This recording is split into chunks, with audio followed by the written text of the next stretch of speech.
Good morning class. सो देखिए last class तक हमने कैरेक्टरिस्टिक्स ऑफ सिंथेटिक फाइबर्स पढ़ लिया था। फिर हमने एडवांटेजेस भी पढ़े थे कि जो सिंथेटिक फाइबर्स होते हैं इनके बने कपड़े पहनने के क्या फ़ायदे थे। हमने वहाँ पे टोटल 3 फ़ायदे सीखे थे। आज हमने कहा था कि हम आपको ये सिखाएंगे कि इससे क्या नुकसान हो सकते हैं। तो आज की हेडिंग होगी disadvantages of using clothes made from synthetic fibres.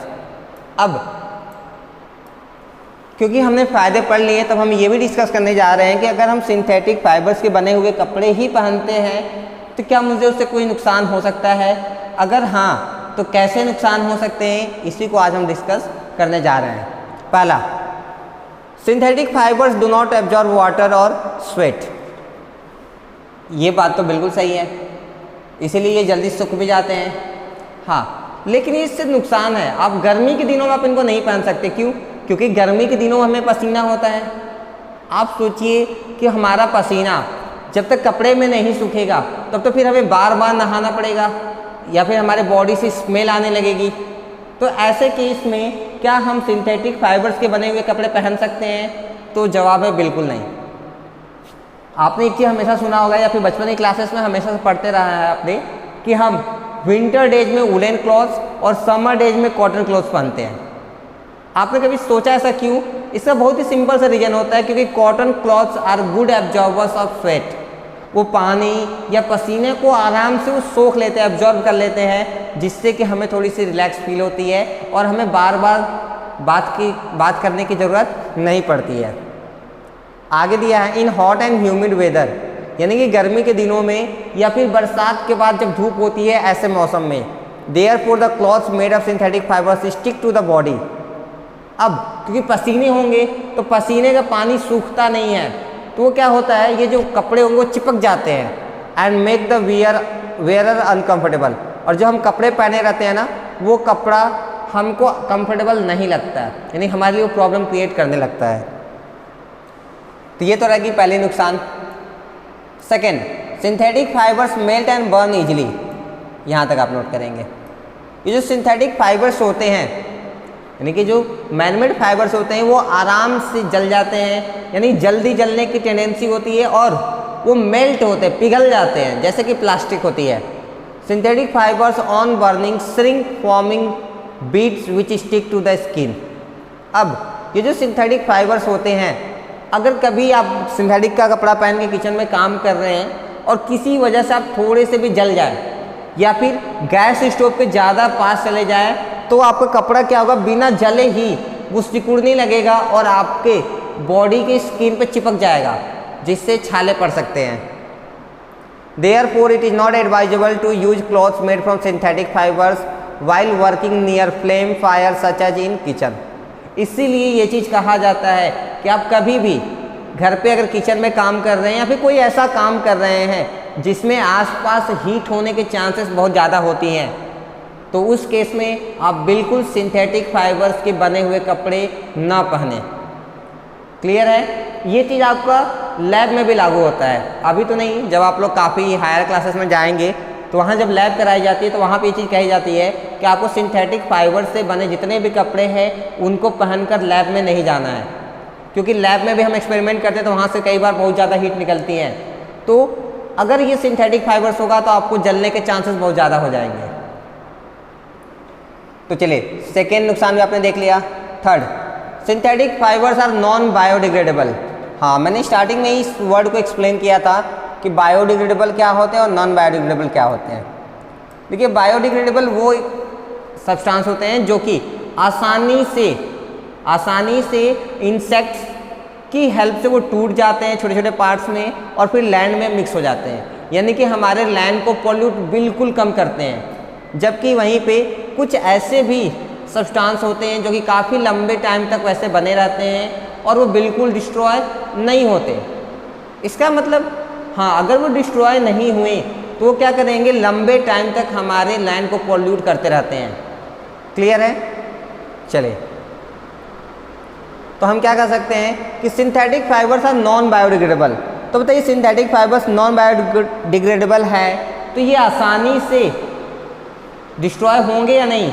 बिल्कुल नहीं होंगे। यानी कि लंबे टाइम तक अगर आपने यूज करके इसको फेंक दिया तो ये लंबे टाइम तक लैंड पॉल्यूशन करते रहते हैं। Therefore they cause soil pollution, इसलिए ये मैक्सिमम सॉइल पॉल्यूशन या लैंड पॉल्यूशन को ही क्रिएट करते रहते हैं। Next, in cold dry weather, हाँ ठंडी के दिनों में सूखे मौसम में अगर हम बात करें, the fabrics made from synthetic fibres tend to develop static electricity. आपने 7th में थोड़ा सा एक चैप्टर पढ़ा था, some chemical effects of electric current. अगर आपने नहीं पढ़ा था तो यहाँ पर थोड़ी सी दिक्कत आपको आएगी। तो ये स्टैटिक इलेक्ट्रिसिटी के तौर पे भी काम करते हैं। इसका मतलब the sparks due to static electricity can be seen at night. रात में कपड़े जब आप निकाल देंगे तो हो सकता है कभी कभार चुन की आवाज़ आती हो, शायद आपने नोटिस ना किया हो लेकिन ऐसा होता है। कई बार जब हम पूरे दिन घूम के या कहीं से आते हैं और कपड़े निकालते हैं, अगर वो कपड़ा सिंथेटिक फाइबर्स का कम्प्लीटली बना हुआ है तो उस केस में जब हम कपड़े को बाहर निकालते हैं तो थोड़ी सी आवाज़ आती है। हाँ, वो स्टैटिक इलेक्ट्रिसिटी है। ऐसा नहीं कि उस इलेक्ट्रिसिटी से आपको शॉक लग जाएगा या फिर आपको कोई डेंजर होने वाला है, नहीं ऐसा बिल्कुल नहीं है। लेकिन इसका मतलब ये जरूर है कि उससे स्टैटिक इलेक्ट्रिसिटी जनरेट होती है। These sparks may cause some skin problem in certain people. कुछ लोगों में 100 में से 1 या 2 लोगों के साथ ऐसा हो जाता है कि उनको कोई स्किन रिलेटेड प्रॉब्लम है, यानी कि स्किन रैसेस, सो घमौरिया वगैरह बोलते हैं, ये होने के चांसेस होती हैं। होंगी इस बात की कोई गारंटी नहीं है, होने की चांसेस होती हैं। तो ये 4 नुकसान हैं इसके। तो आप इसमें ये वाला पॉइंट आप कंप्लीट लिखेंगे। अब आप सोच रहे होंगे ऐसा क्यों? क्योंकि ये पॉइंट हमें पता है आपको 7 की चीज़ें अच्छे से याद नहीं होंगी, तो आपको ये लिखना पड़ेगा। आपको बाद में जब आप रिवाइज करें तो आपको पता चलना चाहिए कि ये क्यों ऐसा होता है। Disadvantages are partly removed in the blends of synthetic and natural fibres. इसीलिए फिर क्या किया गया, कब इतने नुकसान थे तो अब ये किया गया कि कुछ नेचुरल और सिंथेटिक को मिला के बनाया जाए।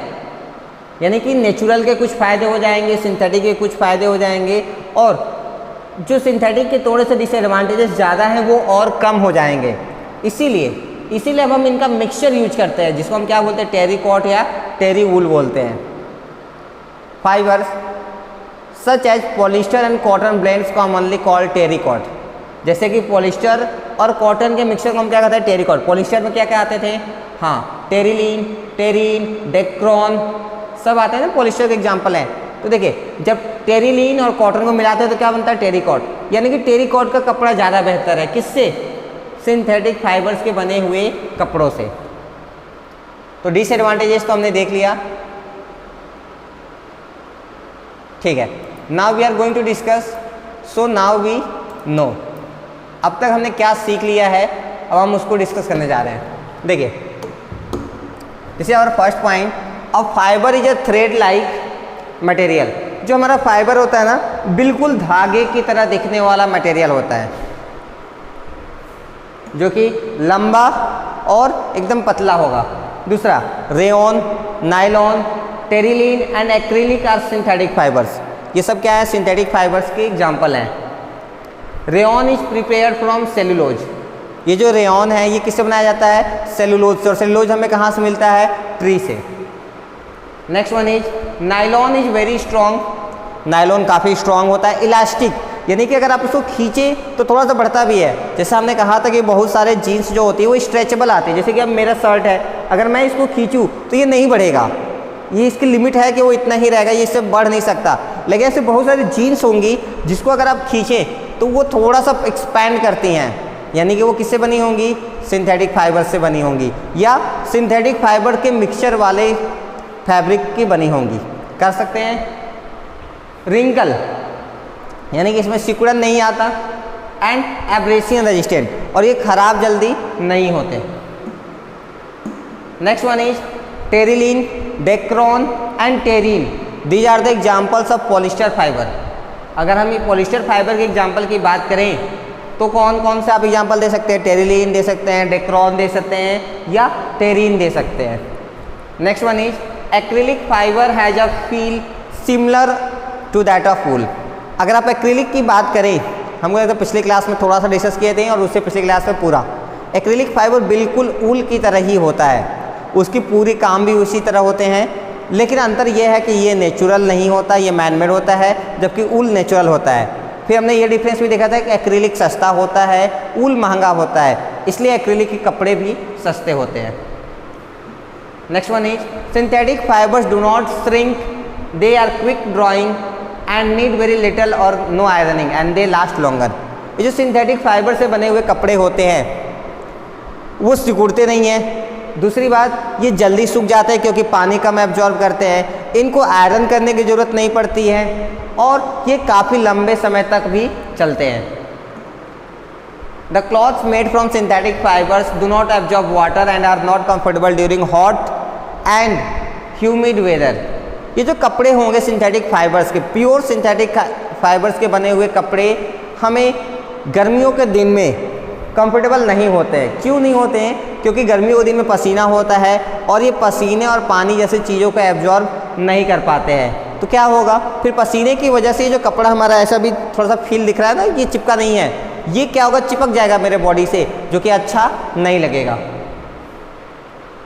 Next one is cotton and wool absorb water easily, क्योंकि ये तो नेचुरल फाइबर्स हैं तो ये आराम से और ज़्यादा अमाउंट में पानी एब्जॉर्ब करते हैं। Polyester, nylon etcetera absorb very little water. हाँ, क्योंकि ये सिंथेटिक फाइबर्स हैं तो ये बिल्कुल कम पानी एब्जॉर्ब करते हैं।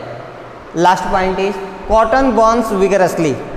अगर हम कॉटन की बात करें तो बहुत तेज़ी से जलता है। रेयॉन बर्न्स रेडली, रेयॉन्स बहुत जल्दी जलता है, ये काफ़ी डेंजरस फॉर्म में जलता है, यानी कि आप आग लगाएं और तुरंत जलना शुरू, ये तेज़ी से जलता है। ऊल एंड सिल्क बर्न स्लोली, जबकि अगर आप ऊल यानी कि ऊन और रेशम सिल्क की बात करें तो वो क्या होते हैं, बहुत ही कम अमाउंट में जलते हैं, धीरे धीरे जलते हैं। With the smell of burning hair, nylon, polyester and acrylic burn very slowly. अब हम नायलॉन, एक्रेलिक या पॉलिस्टर की बात करें तो ये बिल्कुल धीरे धीरे जलते हैं, लेकिन ये सिकुड़न शो करते हैं। जब ये जलते हैं ना तो ये पूरा कपड़ा ऐसे जल के यहाँ तक नहीं आएगा, ये जैसे जैसे हीट होगा ये चिपकने लगेगा और आपके बॉडी में चिपक के इन्फेक्शंस क्रिएट करते हैं या छाले वगैरह पल जाते हैं। Most of them makes beads on burning. हाँ, ये जो है जो नायलॉन है या फिर पॉलिस्टर्स के कपड़े हैं, ये जब जलते हैं तो ये क्या करते हैं, हमारे स्किन पे छाले डाल देते हैं। तो ये सारी चीज़ें हमने पहले सीख रखी थी डिटेल्स में, ये उसका एक ओवरव्यू है कि अब तक आपने ये सीखा। क्लियर है? चलिए आइए हम आपको होमवर्क भी दे दें। ये सब तो आपको नोट करना ही करना है, इसके साथ साथ ओरल क्वेश्चंस, ये आपका होमवर्क। नेक्स्ट क्लास हम पहले इस होमवर्क को डिस्कस करेंगे, फिर हम आगे इसके कंटिन्यू करेंगे। Till that, thank you so much.